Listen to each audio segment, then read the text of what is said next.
Kick অফের আগেই ঝামেলা। ব্রাজিল সমর্থকদের কাছে কি এটাই নতুন কিছু? সেলেসাও ভক্তদের কাছে যেন চিরচেনা দৃশ্য। বড় ম্যাচের ঠিক আগে চোট আঘাত। ইতিহাস বারবার এই গল্পই বলেছে, আর এবারও তার ব্যতিক্রম হলো না। আসন্ন আন্তর্জাতিক প্রীতি ম্যাচের স্কোয়াড ঘোষণার আগেই দুঃসংবাদ এসে পৌঁছেছে। দল থেকে ছিটকে গেলেন দুই তারকা, মার্কুইনহোস এবং রাফিনিয়া। এই ধাক্কা ব্রাজিলের এশিয়া সফরকে বড় প্রশ্নের মুখে ফেলেছে। সামনে জাপান আর দক্ষিণ কোরিয়ার বিপক্ষে লড়াই, যা কেবল প্রীতি ম্যাচ নয়, কার্লো আঞ্চেলোত্তির কৌশল পরীক্ষার মঞ্চ, বড় টুর্নামেন্টের প্রস্তুতি আর দলের বোঝাপড়া গড়ে তোলার সুযোগ। অথচ এমন সময় দুই গুরুত্বপূর্ণ খেলোয়াড়কে হারানো ভীষণ হতাশাজনক। প্রথমেই আসা যাক মার্কুইনহোসের প্রসঙ্গে। পিএসজির এই অভিজ্ঞ ডিফেন্ডার দীর্ঘদিন ধরে ক্লাব ও দেশের রক্ষণ ভাগের মূল ভরসা। সম্প্রতি ক্লাবের হয়ে খেলতে গিয়ে তিনি চোট পান। মেডিকেল রিপোর্ট বলছে অন্তত 3 সপ্তাহ মাঠের বাইরে থাকতে হবে তাকে, অর্থাৎ এশিয়া সফরে তাকে দেখা যাবে না। আঞ্চেলোত্তির মতো কোচ, যিনি রক্ষণের স্থিতি ও নেতৃত্বকে সবচেয়ে বেশি গুরুত্ব দেন, তার জন্য এটি বড় চিন্তার কারণ। মার্কুইনহোস শুধু ডিফেন্ডার নন, তিনি দলের স্থিতিতা ও আত্মবিশ্বাসের প্রতীক। তার অনুপস্থিতি কোচকে রক্ষণ ভাগে নতুন সমীকরণ ভাবতে বাধ্য করবে। অন্যদিকে রাফিনিয়ার পরিস্থিতিও কম চিন্তার নয়। বার্সেলোনার এই উইঙ্গার বেশ কিছুদিন ধরে ফিটনেস সমস্যায় ভুগছেন। স্প্যানিশ মিডিয়ার খবরে জানা গেছে, আন্তর্জাতিক বিরতির আগে ক্লাবের হয়েও তাকে পাওয়া যাবে না, অর্থাৎ ব্রাজিল স্কোয়াডেও তার নাম ওঠার সম্ভাবনা ক্ষীণ। গতিশীলতা, সৃজনশীলতা আর ডিফেন্স ভাঙার ক্ষমতা দিয়ে রাফিনিয়া সেলেসাওয়ের আক্রমণে বিশেষ মাত্রা যোগ করেন।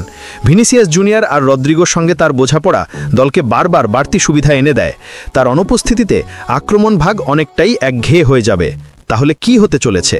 প্রায় নিশ্চিতভাবেই মার্কুইনহোস ও রাফিনিয়া এশিয়া সফর মিস করবেন।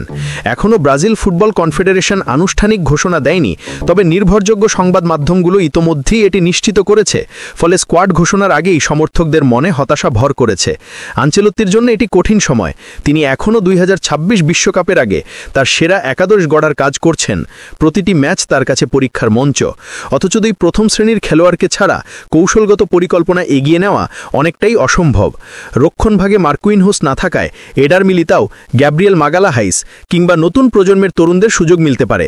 সুযোগ অবশ্যই, তবে ঝুঁকিও কম নয়, বিশেষ করে জাপান আর দক্ষিণ কোরিয়ার মতো টেকনিক্যালি শক্তিশালী দলের বিপক্ষে। অন্যদিকে রাফিনিয়ার জায়গা পূরণে সামনে আসতে পারেন গ্যাব্রিয়েল মার্টিনেলি, অ্যান্টনি কিংবা নতুন মুখরা। ফলে আক্রমণ ভাগেও নতুন পরীক্ষা নিরীক্ষা দেখতে পাবে সমর্থকরা। তবে হতাশার মধ্যেও আশার আলো আছে। প্রীতি ম্যাচগুলো প্রতিযোগিতামূলক নয়, তাই এই পরিস্থিতি নতুন খেলোয়াড়দের যাচাই করার সুযোগ এনে দিচ্ছে। আঞ্চেলোত্তির মতো অভিজ্ঞ কোচের জন্য এটি চ্যালেঞ্জ হলেও এমন পরিস্থিতি আসলে বড় দলগুলোকে ভবিষ্যতের জন্য প্রস্তুত করে। অবশ্য সমর্থকদের কাছে এই খবর হজম করা কঠিন। তারকারা মাঠে নামবে ভেবে যেসব ভক্ত দিন গুনছিলেন, তাদের এখন খালি হাতে ফিরতে হচ্ছে। আঘাত আর চোট যেন ব্রাজিল ফুটবলের চিরচেনা সঙ্গী, কখনো নেইমার, কখনো অন্যরা। এবার সেই তালিকায় যোগ হলো মার্কুইনহোস আর রাফিনিয়া।